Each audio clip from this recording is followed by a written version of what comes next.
de ce premier conseil municipal?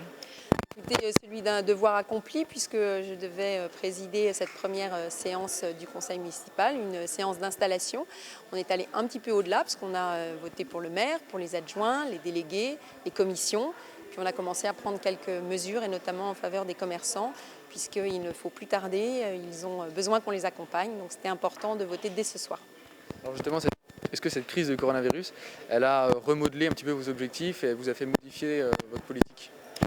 Toujours les mêmes objectifs. Notre projet il s'appuie sur un triptyque qui est donc la conciliation du développement économique, de la cohésion sociale et la protection de l'environnement. Forts enjeux au niveau de la santé, enjeux au niveau de l'éducation et enjeux au niveau de l'emploi.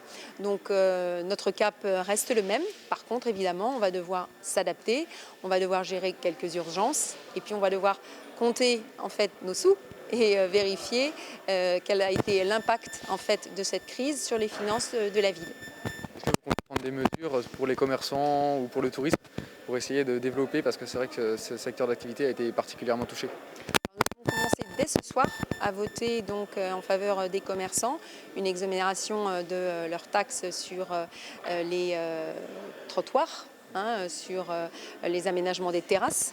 Nous avons voté également un abattement sur la taxe sur les enseignes. Nous avons cette semaine une réunion avec les représentants des commerçants pour voir ce qu'ils attendent de nous. Nous souhaitons absolument que les Vitréens se réapproprient et reviennent consommer dans les commerces de Vitré.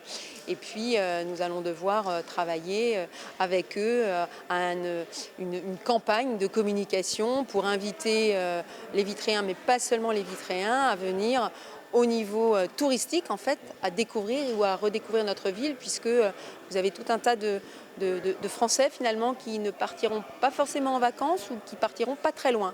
Et donc nous avons la chance à Vitré d'avoir un riche patrimoine et des endroits à redécouvrir pour les uns et pour les autres. Donc on va faire en effet la promotion de notre territoire parce qu'il a d'énormes atouts.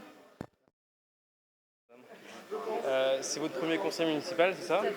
C'est quoi votre ressenti donc, sur cette première expérience?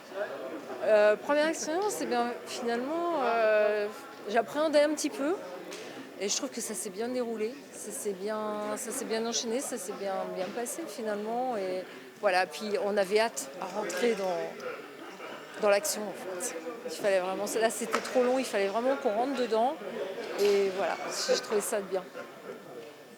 Comment vous vous sentez, comment vous trouvez votre place? Est-ce que c'est facile ou est-ce que c'est assez compliqué? C'est pas forcément évident au départ. Bon, on va prendre nos marques, on va travailler sur les dossiers qui vont nous être attribués et puis je pense que voilà, ça devrait pas trop mal se passer. Première expérience effectivement de conseiller municipal.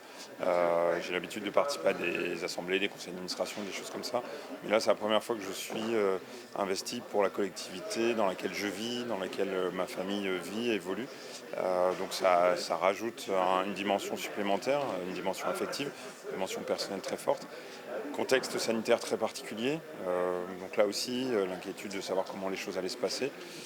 Très bien organisé, d'ailleurs j'ai remercié l'ensemble du personnel de la mairie par rapport à ça parce que c'était un élément important, l'organisation de ce conseil. Et puis un contexte aussi particulier, prendre le relais de Pierre Méhaignerie et de son équipe. C'était avec Isabelle et toute notre équipe, c'était particulier. C'était chargé en émotions, on l'a senti, on l'a vu à plusieurs reprises pendant le conseil. Donc voilà, ça a été une soirée forte, riche en émotions. Beaucoup de choses à faire vite pour pouvoir très vite prendre des décisions et agir maintenant pour Vitré dans ce contexte particulier qui le nécessite. Vous êtes conseiller dans la majorité. Comment vous voyez donc ce travail avec la minorité? C'est important de pouvoir prendre en compte l'ensemble des sensibilités qui se sont exprimées ou qui ne se sont pas exprimées, puisqu'on a eu aussi beaucoup d'abstentions, alors pour des raisons certainement liées à la crise sanitaire, mais aussi liées au désintérêt de la vie politique en général des Français. Il est important de leur montrer que nous sommes des citoyens. Moi, je suis un Vitréen depuis peu, certes, mais Vitréen, citoyen, qu'on peut s'investir et qu'on doit s'investir. C'est important du coup d'écouter toutes les sensibilités. La richesse vient de l'échange de points de vue pour trouver des décisions qui soient les plus opportunes pour la collectivité. Donc c'est important pour nous et Isabelle Le Callennec a su le dire et pendant tout le mandat nous appliquerons ce qui nous a guidés pendant toute la campagne, à savoir écouter tous les Vitréens.